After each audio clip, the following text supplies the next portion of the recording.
Wagwan. All right, banger comes straight to the cellular, right? Procrastination and the perfect moment, right? And this is kind of about forming habits, right? When you procrastinate or, you don't take the initiative on bringing yourself to that next level, whether it's fitness, whether it's, productivity, maybe you're building something, whatever it is, right? When you hesitate to bring yourself to that next level, often people assume procrastination is some sort of like malfunction of their own being, right?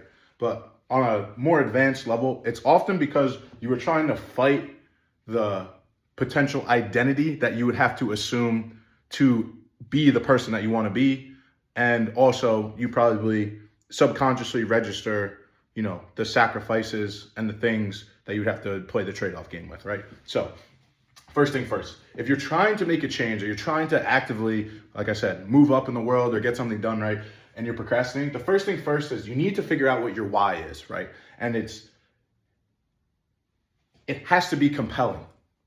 It needs to move you. It can't be superficial in nature, right? And what I mean by this, and a prime example I say all the time is, right, like most dudes start working out, it's because they want girls, right? So they look gross, they start working out, right? And they spend 4 or 5 years hammering away at the weights, and they kind of get to a point where, they realize girls don't care about what you look like to a certain extent, and they go, damn, I just spent all this time doing this for no reason, right? The problem with that is they don't update their why, right? So, year one, they look good enough to where they started. But the problem is they never went back to the notebook and checked, why I started. And as they grew, they never kind of changed the course and angle of the goal that they were following or the path they were following, right? Same thing here. If your why is like, something super simple that doesn't exactly move your spirit, doesn't move you on like a borderline emotional or like spiritual level, it's not going to be something that really, moves the needle in a optimal direction or moves it enough, right? So your why needs to be compelling. There has to be some sort of like load-bearing structure to why you're trying to do what you're doing, right? Again, if it's strong enough, it's compelling enough, it'll act as a catalyst because, again, you have to respect it to the point you need to get things done, right? So first things first, your why needs to be compelling. Next, perfectionism is a buffer for readiness. And what I mean by that is, people will call themselves perfectionists, but then the product that they still put out isn't necessarily good, right? And now the way to think about this, right, is like most people who call themselves perfectionists and they don't end up putting out all the product that they could. Prime examples like Leonardo da Vinci, he had thousands upon thousands of like inventions and whatnot, theories created, but he never got away to actually put them on pen and paper and creating them and sending them out, right? Because he's always focused on making it perfect. Then he would drop it and you go to the next thing, right? Same thing here, right? Perfectionism ends up being a buffer because instead of just finishing the work and moving on to the next thing, or getting your little things done and chalking up for the day and moving on to the next thing, most people just stay in this continuous cycle of, I gotta wait till it's perfect, And what happens most times is that stuff gets slid under the rug, more stuff comes over top of it, and then it just gets added to this, humongous mountain of things that never get done in the totality of things, right? So most of the time when you're talking about perfectionism and you feel like you can't push something out, you can't get something done because it needs to be perfect, it's often this kind of like back door to procrastination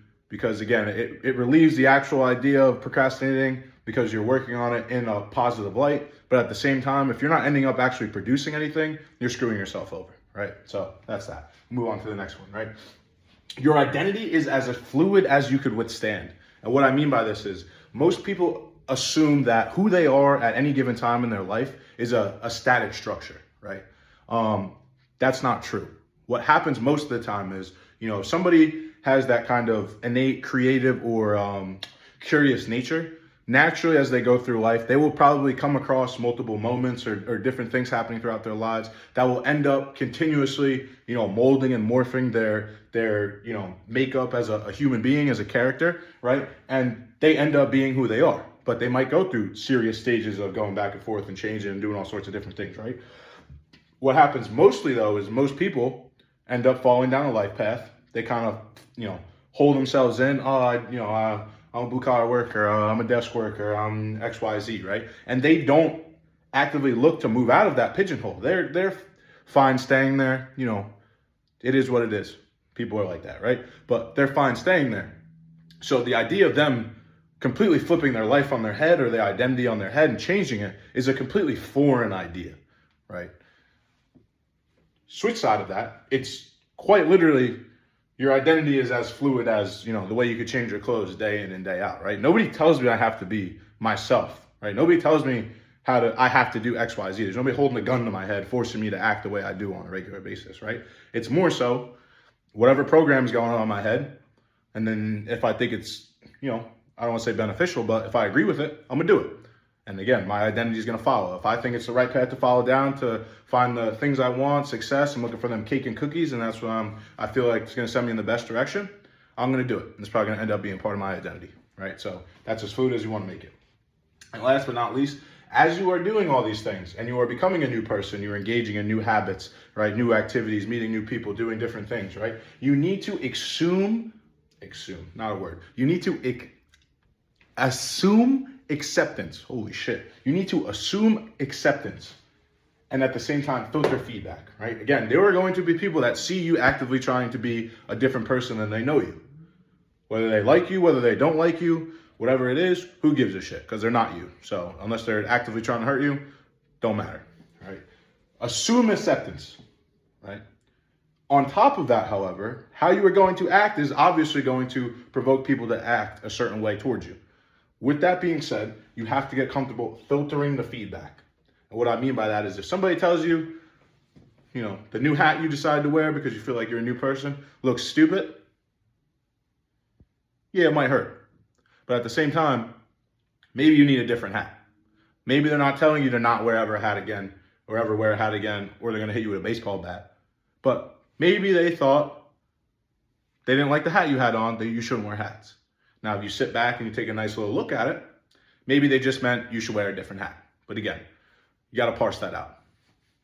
Outside of that, though, here's your simple tips to stop procrastinating.